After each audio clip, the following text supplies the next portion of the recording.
I can't believe how exciting this race is.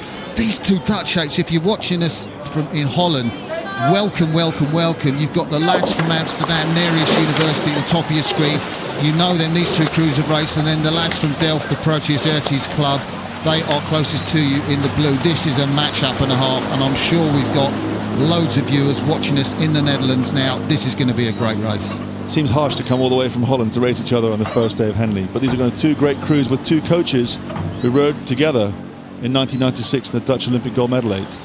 Yeah, the Proteus-Eretes crew, coached of course by Dion Hertzinger and her, I guess, support Niels van Sparger. I used to get beaten by him sometimes when he raced me, but I had coffee with him this morning and they said, look, our boys are going to be slow off the start, but they will come through in the middle. They knew what they were talking about. But Diederik Simon, who of course coaches the Nereus, I mean, he loves to coach great rowing. I call it sexy rowing because it seems like they're not doing too much at the front end. They're very sweepy.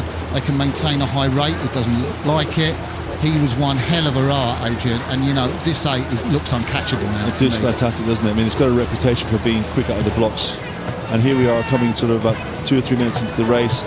Looks like they've got clear water, and like you say, Martin, these Dutch crews, there's something about the culture in Dutch rowing and how relaxed and loose and simple they make the rowing look. It is, when it's done properly, it is fantastic. Yeah, well, I raced at the Heineken Cup this year with loads of Dutch universities, and I thought the standard of rowing, you know, from boys and girls that would just come into the sport was higher than I'd expect to see here, in that they were rowing and slipping it along. There wasn't so much aggression, and I just thought, wow, Dutch university rowing so strong. No, that's definitely right. And here we've got two fantastic crews having a go at each other, and we'll just see now whether Proteus has got anything left in the second half of this race to try and get back on terms and do something to change this result so far. But like you said, the Nereus crew here looking really good. So the thing about Dutch rowing, it's on a real high. They've got massive teams in all the World Cups, and you know, Mark Emke, the men's coach, has got so many rowers he doesn't know who to choose from. So they're racing 2 8s at World Cup events. A lot of those rowers are from Nereus.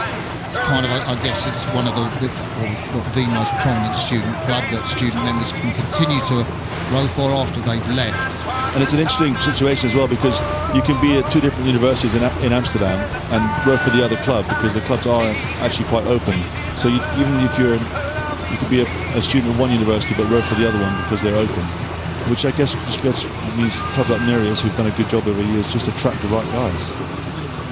Yeah, so the rhythm looks pretty unbreakable. I'd say Proteus are coming back a little bit on that shot. I don't think it's going to be enough. There you can see the Proteus bowman, Frisco Dam, Wim Hack in front of him. We're going down the boat.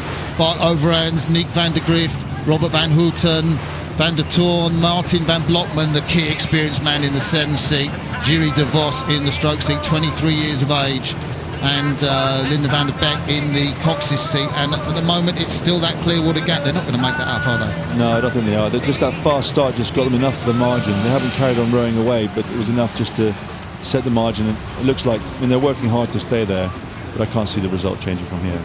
So what do we like about that Nereus crew? Very close at the front end, not a lot of effort, goes into the catch, just an easy quick take. Yeah, the body's really quiet, aren't they? The boat isn't rocking from side to side, it's very stable. Here we got a bit of a closer look at them. Cox, Anhan de Boer, Kern van der Herrik closest to you, he's the stroke. Tom van Olderen, Tom Plissé in the 6th seat, Jeroen Waffenbach at 5, Dan van der Linden, Floris Lurfen, Ties van Harps in the 2 seat, and the man up in the bow seat getting the ride of his life, Pieter van der Brink.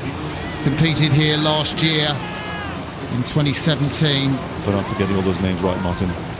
Well, actually, Mike Jonkman, if you're watching this, Mike, who's the guy that does the World Rowing commentary, and Mike sent me a little tape of all the Dutch names. I'm sure he's going to be marking my pronunciation. No, that's good. Thanks a lot for that, Mike. And it's great here. Both crews still rowing pretty well. Looks like Nereus, the rating's a bit higher, and just have a bit more energy on top of it, and slipped away a little bit more in the last minute or so. And of course, I think is this the first time Nereus have been back since that disqualification? I was wondering, I'm not sure. Yeah, I'm not sure either whether it is. Somebody will tell us, no doubt, if you tweet in at the regatta or... It's a great view, isn't it, from that drone up top there, just seeing the crews there coming past the enclosures now. Do you know what's interesting? I almost find that a normal shot. I remember when we were looking at the first coverage of Henley Royal Regatta on TV, it was like, wow, that's incredible. And now it's like, Oh yeah, you do get those shots, and it's almost like you have to remind yourself this is something that's revolutionised the world of rowing on TV, and everyone else is trying to catch up with Henley. We've had over 900 races, haven't we, so far since we started doing the broadcasting? It's phenomenal. Yeah, I wonder who gets the 1000th race. I think that's coming on Thursday actually.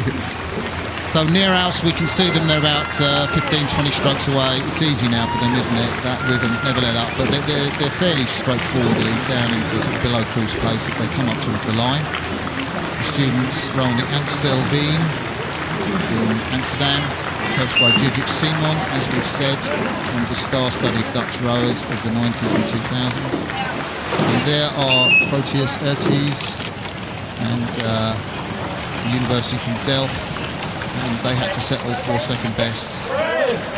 So confirmation of that result, ASR Nereus from the Netherlands, and they beat their fellow Dutch students from Delft, Proteus-Eretes, in the temple.